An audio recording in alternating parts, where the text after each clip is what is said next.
नमस्कार मित्रों, desire point channel के एक नए वीडियो लेक्चर में मैं हूं अमित दुबे। और आज के इस वीडियो लेक्चर में हम क्लास 10th इंग्लिश की एक नई पोएम का अध्ययन कर रहे हैं जिसका नाम है अमांडा। इस वीडियो लेक्चर में आगे बढ़ने से पहले मैं आप सबसे एक छोटा सा प्रॉमिस करता हूं कि जब ये वीडियो लेक्चर कंप्लीट होगा तो आपके लिए ये चैप्टर धुआं होने वाला है। यानी इस चैप्टर को आज मैं बहुत ही बारीकी से और बहुत सरल शब्दों में आपको पढ़ाने वाला हूँ और आज के बाद ये चैप्टर आपके लिए बहुत ही ज़्यादा आसान हो जाएगा। चलिए सबसे पहले चैप्टर के नाम की बात करें तो इस चैप्टर का नाम है अमांडा। इस चैप्टर पर आगे चलने से पहले मैं आपको बता दूं कि ऐप पर हम सभी बच्चों को क्रैश कोर्स में पढ़ा रहे हैं जिन बच्चों ने एडमिशन ले लिया है। तो इसीलिए चूँकि बहुत सारे बच्चे एडमिशन नहीं भी ले सके हैं पैसों की प्रॉब्लम की वजह से या फिर बहुत सारी दूसरी प्रॉब्लम्स की वजह से, तो इसीलिए हमने यूट्यूब पर इस क्रैश कोर्स को भी फ्री में स्टार्ट कर रखा है। अब इसके अंतर्गत मैं आपको सभी चैप्टर्स फिर से पढ़ा के कंप्लीट कर दूंगा और नोट्स वगैरह आपको ऐप पर ही मिलेंगे। नोट्स वगैरह डाउनलोड करने के लिए आप हमारे डिज़ायर पॉइंट ऐप को डाउनलोड कर लीजिए। इस वीडियो के डिस्क्रिप्शन में आपको ऐप का लिंक मिल जाएगा, वहाँ से आप हमारे ऐप को डाउनलोड कर सकते हैं। ठीक है, चलिए। और ध्यान देने वाली बात यहाँ पर यह भी है कि हो सकता है दिसंबर से, नहीं तो जनवरी से तो 100% है कि सभी सब्जेक्ट की क्लासेस चलने लगेंगी। सभी टीचर ज्वाइन कर चुके हैं, पेपर वर्क हो रहा है, वो कंप्लीट हो जाए उसके बाद सभी टीचर अपनी क्लासेस के साथ ऐप पर और यूट्यूब चैनल पर दोनों जगह पढ़ाने लगेंगे। ठीक है, चलिए। अब चैप्टर में जो अमांडा लिखा है ना, वास्तव में इसकी बात ये है कि अमांडा एक लड़की का नाम है। ठीक है, जैसे हमारा नाम है अमित दुबे, किसी का नाम होता है राहुल तिवारी, किसी का नाम होता है हरिओम मिश्रा, तो कई लोग होते हैं ना, सबके अलग अलग नाम होते हैं। यहाँ पे इस लड़की का जो नाम है वो है अमांडा।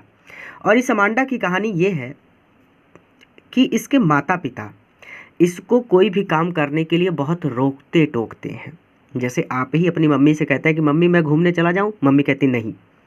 पापा मैं खेलने जाऊं, पापा कहते हैं नहीं। आप मुंह फुला के बैठ जाते हैं और आप सोचने लगते हैं कि काश मैं मामा के घर गया होता, या फिर काश ये लोग कहीं घूमने चले गए होते और मैं घर पे अकेला होता तो आराम से मैं घूमने जाता। बच्चों के मन में उल्टे सीधे विचार आते ही रहते हैं। उसी तरह से ये बच्ची भी है अमांडा, ये भी कुछ करने के लिए कहती है अपने माता पिता से, तो उसके माता पिता इसे हमेशा हर चीज़ के लिए मना कर देते हैं। और फिर इसके मन में कैसे कैसे उल्टे सीधे ख्याल आते हैं, उन्हीं ख्यालों के बारे में हम यहाँ पर पढ़ेंगे। ठीक है, चलिए। एक बात और ध्यान रखना है कि यहाँ पर एग्जैक्टली नहीं लिखा कि अमांडा की माँ उसे रोकती है या फिर उसके पिता उसे रोकते हैं। तो आपके टीचर अगर ऐसे पढ़ाते हैं कि अमांडा के पिता उसको ऐसा ऐसा करने से रोकते हैं तो भी सही है। आपके टीचर आपको ऐसे पढ़ाते हैं कि अमांडा की माँ उसको ये सारे काम करने से रोकती है तो भी सही है। ठीक है, अब ये चीज़ एग्जैक्टली लिखी नहीं है कि माँ रोक रही कि पिता रोक रहे हैं। ठीक है, तो मैं पढ़ लेता हूँ। चलो कि हम ज़्यादातर माताएं ही हम पर रोक लगाती हैं, तो हम पढ़ लेते हैं कि माता जी ही रोक रही हैं। ठीक है, चलिए। तो अमांडा की माँ उससे सीधा सीधा कहती है कि Amanda don't bite your nails, दांतों से नाखून मत काटो। नेल्स मतलब नाखून, बाइट मतलब दांतों से काटना, योर मतलब अपने, तो दांतों से नाखून मत काटो। फिर डोंट हंच, हंच मत करो। बहुत सारे लोगों को आपने देखा होगा कि एकदम कंधे झुका के बैठते हैं, लेकिन हमें बताया जाता है कि हमको कंधा सीधा करके बैठना चाहिए, इससे हमारी रीढ़ की हड्डी सीधी रहती है। अगर हम झुक कर बैठते हैं तो बहुत ज़्यादा नुकसान होता है। तो वो कहती है कि डोंट हंच, हंच मत करो, झुकाओ मत योर शोल्डर्स, अपने कंधों को। उसकी माँ उससे कहती है कि अपने कंधे मत झुकाओ अमांडा, अमांडा। तो अमांडा की माँ अमांडा से कहती है कि don't hunch your shoulders, Amanda अपने कंधे मत झुकाओ। स्टॉप दैट स्लाउचिंग, स्लाउचिंग बंद कर दो। स्लाउचिंग मतलब सुस्त मत दिखो। ठीक है, तो स्टॉप दैट स्लाउचिंग, सुस्त दिखना बंद कर दो। बहुत सारे लोगों को ऐसा लगता है कि अभी सो के उठे हैं, हमेशा एकदम सुस्त रहते हैं, मुरझाए रहते हैं। ठीक है, तो स्टॉप दैट स्लाउचिंग, अमांडा सुस्त मत दिखो एंड सिट अप स्ट्रेट, और सीधी बैठो। अमांडा, उसका नाम है अमांडा। ठीक है, तो ये सीधा सीधा हो गया कि Amanda don't bite your nails, Amanda, Amanda दांतों से नाखून मत काटो। Don't hunch your shoulders, Amanda, Amanda कंधे मत झुकाओ। Stop that slouching, Amanda, Amanda stop that slouching, Amanda सुस्त मत दिखो एंड सिट अप स्ट्रेट, और सीधी बैठो। क्लियर। अब देखिए, वो बच्ची अपने माता पिता के निर्देशों से एकदम परेशान हो जाती है, तो वो क्या सोचती है अब उसके बारे में बताया गया है। यहाँ पर लड़की एक मरमेड बनना चाहती है। मरमेड मतलब एक जल परी। वास्तव में जल परी जैसी कोई चीज़ होती नहीं है, ये सिर्फ परियों की कहानियों में जलपरियों की कहानियाँ भी होती हैं। जलपरी वो होती है जिसका आधा शरीर मनुष्य का होता है और नीचे का जो पैर वगैरह का शरीर होता है वो मछली का होता है। यानी आपका धड़ जो है वो मनुष्य का है और आपके जो पैर हैं वो मछली के हैं, और ऐसा कोई जीव होता नहीं है, ये सिर्फ काल्पनिक जीव है। ठीक है, बच्चों की कहानियों में होते हैं ऐसे जीव। तो कहती कि देयर इज़ अ लैंग्विड। लैंग्विड का मतलब यहाँ पे शांत, एमराल्ड सी मतलब यहाँ पे गहरे समुद्र से है। तो शांत गहरे समुद्र में अब मरमेड रहती है। बीच वाली लाइन छोड़िए, पहले इसको समझिए। मरमेड रहती है, मरमेड मतलब जलपरी रहती है। तो कहती है कि मैं काश एक जलपरी होती और शांत गहरे समुद्र में रहती, मी अर्थात मैं। ठीक है, और शोल इनहेबिटेंट, शोल मतलब एकमात्र, इनहेबिटेंट मतलब निवासी। अगर मैं अकेली होती समुद्र में तो मुझे कोई रोकने टोकने वाला होता ना, नहीं होता वहाँ पे। जाहिर सी बात है कि समुद्र में जब आप अकेले रह रहे हैं तो वहाँ पे कौन रोकने जाएगा आपको। तो लड़की चाहती है कि वो एकांत में रहे कहीं पर जहाँ वो कुछ भी करे उसे कोई रोके ना। तो there is a language. Amanda अपने आप को एक जलपरी के रूप में कल्पना कर रही है कि काश मैं एक जलपरी होती और लैंग्वेज एमराल्ड और शांत हरे समुद्र में शोल इनहेबिटेंट होती, एकमात्र निवासी होती, अर्थात मैं एकांत में रहती। इज मी, मी मतलब अमरमेड मी, अमरमेड मी मतलब मी मतलब मैं, अमरमेड मतलब मैं एक जलपरी होती। तो ये हो जाएगा मी अमरमेड। अमांडा सोचती है कि काश मैं अमरमेड एक जलपरी होती और शांत गहरे समुद्र में, वेयर द सोल इनहेबिटेंट, शांत गहरे समुद्र में एकांत में रहती। शोल मतलब एकमात्र या फिर अकेला, इनहेबिटेंट मतलब निवासी। मैं अकेली निवासी होती, अर्थात अकेली निवासी का मतलब मैं एकांत में रहती वहाँ पे। ठीक है, तो ये हो जाएगा मी अमरमेड। अमांडा सोचती है या फिर अमांडा कल्पना करती है कि काश मैं एक जलपरी होती और शांत गहरे समुद्र में, वेयर द सोल इनहेबिटेंट, शांत गहरे समुद्र में एकांत में रहती या फिर अकेले रहती। और ड्रिफ्टिंग, और मैं विचरण करती, जहाँ मन करता वहाँ घूमने जाती, ब्लिसफुली आनंद पूर्वक, और वहाँ पर मैं आनंद पूर्वक विचरण करती, अर्थात जहाँ मन करता वहाँ घूमती फिरती रहती, कोई रोकने वाला ना होता। क्लियर हो गया। तो ये हो जाएगा सीधा सीधा। अमांडा स्वयं को एक जलपरी के रूप में कल्पना करती है। वो कहती है कि काश मैं एक जलपरी होती और शांत गहरे समुद्र में एकांत में रहती और वहाँ पर मैं आनंद पूर्वक विचरण करती रहती या फिर आनंद पूर्वक घूमती रहती। फिर आगे क्या, उसकी माँ फिर उसको कहती हैं क्या, देखिए, डिड यू फिनिश, क्या तुमने काम पूरा कर लिया, योर होमवर्क, अपना होमवर्क। अमांडा की माँ फिर उससे कहती है कि क्या तुमने अपना गृह कार्य पूरा कर लिया है। अमांडा होमवर्क मतलब जो स्कूल में आपको होमवर्क मिलता है। ठीक है, तो होमवर्क की हिंदी होती है गृह कार्य। तो क्या तुमने अपना होमवर्क पूरा कर लिया है अमांडा, क्या तुमने अपना गृह कार्य पूरा कर लिया है। डिड यू टिडी योर रूम, क्या तुमने अपने रूम को, अपने कमरे को टिडी कर दिया है, साफ और व्यवस्थित कर दिया है। टिडी का मतलब साफ करना, हर चीज़ को व्यवस्थित करना, हर चीज़ को उसकी जगह पर रखना। ठीक है, तो अमांडा क्या तुमने अपना कमरा साफ और व्यवस्थित कर दिया है। आई थॉट, मुझे याद है या फिर मुझे लगता है, आई टोल्ड यू कि मैंने तुमसे कहा था, टू क्लीन कि साफ़ करो, योर शूज़ अपने जूतों को। मैंने तुमसे तुम अपने जूतों को यानी तुम्हारे जूतों को क्लीन करने के लिए कहा था, साफ़ करने के लिए कहा था। अमांडा मैंने तुमसे तुम्हारे जूतों को साफ़ करने के लिए टोल्ड कहा था। ठीक है, तो ये भी हो गया। कैसे हो गया इसका कि Amanda did you finish your homework, क्या तुमने अपना गृह कार्य पूरा कर लिया है। डिड यू टिडी योर रूम अमांडा, क्या तुमने अपने कमरे को साफ और व्यवस्थित कर लिया है। मुझे ऐसे पढ़ लीजिए, मुझे लगता है, अब थॉट लिखा है, इसको जोड़ने की ज़रूरत तो नहीं है, लेकिन आप अगर जोड़ना चाहे तो जोड़ सकते हैं, नहीं तो इसको सीधा सीधा ऐसे पढ़ सकते हैं कि मैंने तुमसे I thought I told you, यानी मैंने टोल्ड यू तुमसे कहा था टू क्लीन साफ करने को, योर शूज़ तुम्हारे जूतों को। मैंने तुमसे तुम्हारे जूतों को साफ करने के लिए टोल्ड कहा था अमांडा। तो इसका मतलब अमांडा मैंने तुमसे तुम्हारे जूतों को साफ करने के लिए कहा था, अर्थात क्या तुमने अपने जूतों को साफ कर लिया है अमांडा। क्लियर, ठीक है। अब फिर से वो लड़की क्या सोचती है, लड़की सोचती है कि I am N orphan, orphan मतलब होता है अनाथ, जिसके कोई माता पिता ना हो, ठीक है।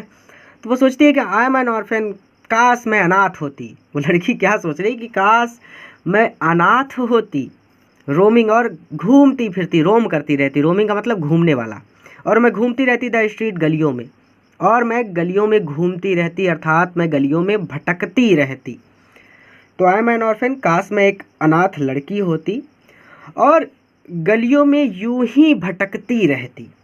आई पैटर्न, मैं आकृतियाँ बनाती, सॉफ्ट डस्ट, सॉफ्ट मतलब कोमल, डस्ट मतलब धूल पर, कोमल धूल पर मैं आकृतियाँ बनाती, विथ माई, मेरे, हसिड, हसिड का मतलब होता है शांत, बेयर फीट, बेयर फीट मतलब नंगे पैर। देखिए चप्पल जूता नहीं पहना तो पैर नंगे हैं, और हसिड का मतलब शांत, शांत का मतलब यहाँ पे क्या है, जब आप जूते पहनते हैं तो जब आप फर्श पर चलते हैं तो खट खट की आवाज़ होती है, लेकिन अगर आप नंगे पैर चलते हैं तो खट पिट कुछ की आवाज़ नहीं होती। तो वो है शांत। वो कह रही कि मेरे शांत, माई अपने शांत नंगे पैरों से मैं कोमल धूल पर पैटर्न, आकृतियाँ बनाती। आकृति बनाने का मतलब ये है कि नंगे पैर चलती तो कदमों के निशान तो बनते ही हैं ना।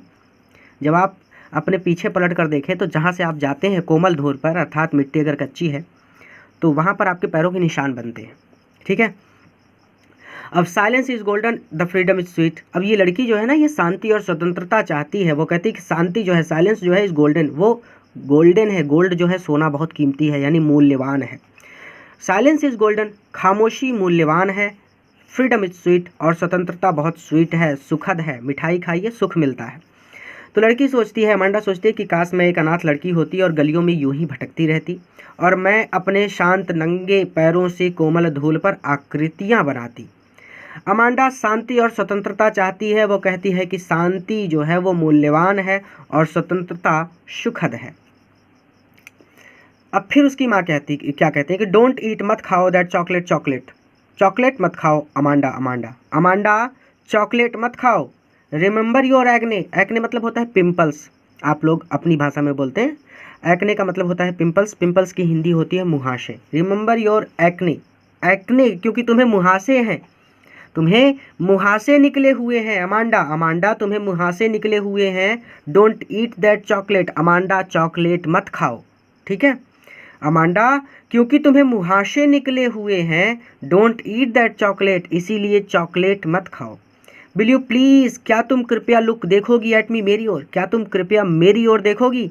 When I am speaking to you, जब मैं तुमसे बात कर रही हूँ। Amanda, Amanda, Amanda when I am speaking to you, जब मैं तुमसे बात कर रही हूँ। Will you please look at me, क्या तुम कृपया मेरी ओर देखोगी, ठीक है। तो अमांडा क्योंकि तुम्हें मुहासे निकले हुए हैं इसीलिए चॉकलेट मत खाओ, और अमांडा जब मैं तुमसे बात कर रही हूँ तो क्या तुम कृपया मेरी ओर देखोगी। अब वो क्या कहते हैं कि आई एम रपेंजल, आई एम रपेंजल, काश में रपेंजल होती। रपेंजल कौन है? रपेंजल एक राजकुमारी है। ये एक कहानी है, परियों की कहानी है। इसके बारे में मैं आपको शॉर्ट में बताऊं तो ये एक परियों की कहानी है जिसमें रपेंजल जो है वो इस मूवी की एक तरह से नायिका कह सकते हैं, और उसको बहुत बचपन में ही एक जादूगरनी किडनैप कर लेती है और उसको ले जाकर एक बहुत बड़ी ऊंची मीनार में कैद कर देती है। अब रपेंजल के जो बाल होते हैं ना, वो जादुई बाल होते हैं, वो बहुत लंबे बाल होते हैं, ठीक है।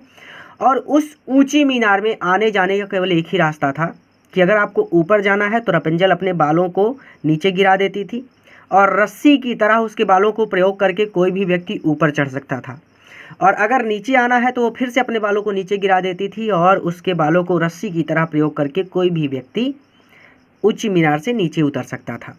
जादूगरनी इसी तरह से उस मीनार में आती थी और वहाँ से जाती थी।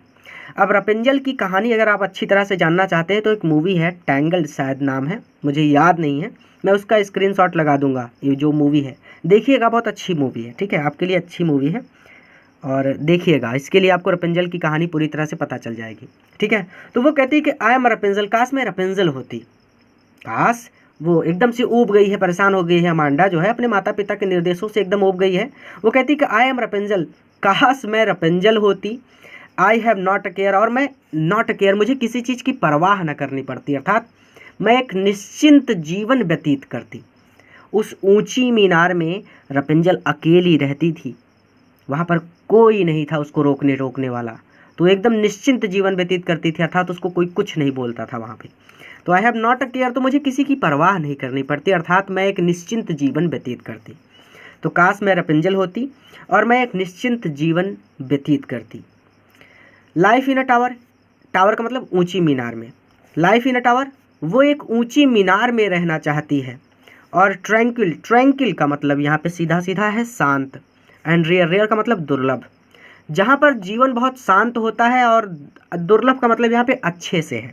अच्छे का मतलब वास्तविक जीवन में चारों ओर लोग भरे हुए हैं, कहीं पर भी आप एकांत में नहीं रह सकते, ठीक है। लेकिन उस ऊंची मीनार में आप एकांत में रह सकते हैं। और एकांत भरा जीवन अच्छा जीवन भी होता है और बहुत बुरा जीवन भी होता है, लेकिन ये निर्भर करता है आपकी स्थिति पर, ठीक है। ये अकेलापन, जब आप बड़े हो जाएंगे तो अकेलेपन की कीमत समझेंगे। अभी आप बच्चे हैं तो आपको अकेलेपन की कीमत नहीं पता, लेकिन लेखक बड़े लोगों के स्तर पर भी इस कविता को लिख रहे हैं। तो वो कहते हैं कि एकांत का जीवन जो होता है वो रेयर होता है, दुर्लभ होता है, अर्थात अच्छा होता है। तो लाइफ इन अ टावर, वो कहती है कि वह किसी ऊंची मीनार में रहना चाहती है जहाँ पर जीवन ट्रैंक्विल है, जहाँ पर जीवन शांत है, एंड रेयर और बहुत अच्छा है, ठीक है। वह एक ऊंची मीनार में रहना चाहती है जहाँ जीवन शांत और बहुत अच्छा है। आई सर्टेनली, मैं अवश्य ही, वो सोचती है कि मैं अवश्य ही नेवर लेट डाउन, नीचे नहीं करूँगी माई ब्राइट हेयर्स, मेरे चमकीले बालों को। मैं अवश्य ही अपने चमकीले बालों को नेवर लेट डाउन, नीचे नहीं लटकाऊंगी, अर्थात जब मैं बालों को नीचे नहीं लटकाऊंगी तो कोई भी मेरी मीनार में आ नहीं पाएगा। क्योंकि मीनार में जाना है तो उसके बालों का ही आपको सहारा लेना पड़ेगा, ठीक है। वही एक तरीका था मीनार में जाने का और मीनार से बाहर आने का, ठीक है। तो I certainly never let down my bright hairs, मैं अपने चमकीले बालों को कभी भी नीचे नहीं लटकाऊंगी और किसी को भी अपनी मीनार में नहीं आने दूंगी। आई एम रपेंजल, काश मैं रपेंजल होती। I have not a care, तो मुझे किसी चीज़ की परवाह न होती, अर्थात मैं एक निश्चिंत जीवन व्यतीत करती। वह एक ऊंची मीनार में रहना चाहती है जहाँ जीवन शांत और बहुत ज़्यादा अच्छा है। वो कहती है कि मैं अवश्य ही, मैं पूरा, ये सर्टेन है, आप इसको साइलेंट कर दीजिए सीधा सीधा, कि मैं कभी भी अपने चमकीले बालों को लेट डाउन, नीचे नहीं लटकाऊंगी और किसी को भी अपनी मीनार में नहीं आने दूंगी। अब कहते हैं कि स्टॉप दैट सल्किंग, सल्किंग बंद करो। सल्किंग का मतलब होता है being in a bad mood, मुंह फुला के कभी कभी आप बैठ जाते हैं, वो होता है सल्किंग। एट वंस, खराब मूड में रहना, स्टॉप, तुरंत बंद कर दो। सल्किंग का मतलब खराब मूड, रूठना या फिर मुंह फुलाना, ठीक है। बैड मूड भी कहते हैं कि आप कहते हैं मूड खराब है, हट जाओ तो मार देंगे। Stop that sulking at once Amanda, Amanda sulking, दुखी मूड में रहना, स्टॉप, तुरंत बंद कर दो। अमांडा दुखी मूड में रहना, एट वंस, तुरंत स्टॉप, बंद कर दो, ठीक है। You are always so moody, तुम हमेशा मूडी रहती हो, तुम हमेशा खराब मूड में रहती हो, अर्थात तुम हमेशा दुखी रहती हो। Amanda, Amanda you are always, तुम हमेशा सो मूडी, हमेशा दुखी रहती हो, अर्थात तुम हमेशा दुखी दिखती हो, ठीक है। एनीवन, कोई भी वुड थिंक, यही सोचेगा, कोई भी व्यक्ति यही सोचेगा, दैट आई, कि मैंने नैग्ड एट यू, तुम पर नैग्ड किया है, तुमको परेशान किया है। नैग्ड का मतलब होता है परेशान करना, एट यू, तुम्हें। कोई भी व्यक्ति यही सोचेगा कि मैंने तुम्हें नैग्ड किया है, परेशान किया है। अमांडा, अमांडा कोई भी व्यक्ति यही सोचेगा कि anyone would think that I, कि मैंने यू, तुम्हें नैग्ड, परेशान किया है। तो अमांडा दुखी मूड में रहना तुरंत बंद कर दो। अमांडा तुम हमेशा दुखी रहती हो या फिर तुम हमेशा खराब मूड में रहती हो। अमांडा कोई भी व्यक्ति यही सोचेगा कि मैंने तुम्हें परेशान किया है। लेखक है रॉबिन क्लेन। तो चैप्टर यहीं पर कंप्लीट होता है। सबसे इम्पॉर्टेंट बात, आपने इस चैप्टर से क्या सीखा, और उससे भी इम्पॉर्टेंट बात, जब आपके माता पिता किसी काम के लिए आपको मना करते हैं तो आपके मन में कौन कौन से विचार आते हैं, ज़रा कमेंट करके हमें भी बताइएगा। पूरा वीडियो देखने के लिए धन्यवाद। किसी नए वीडियो लेक्चर में किसी नए चैप्टर के साथ मैं आपसे फिर से मिलता हूँ।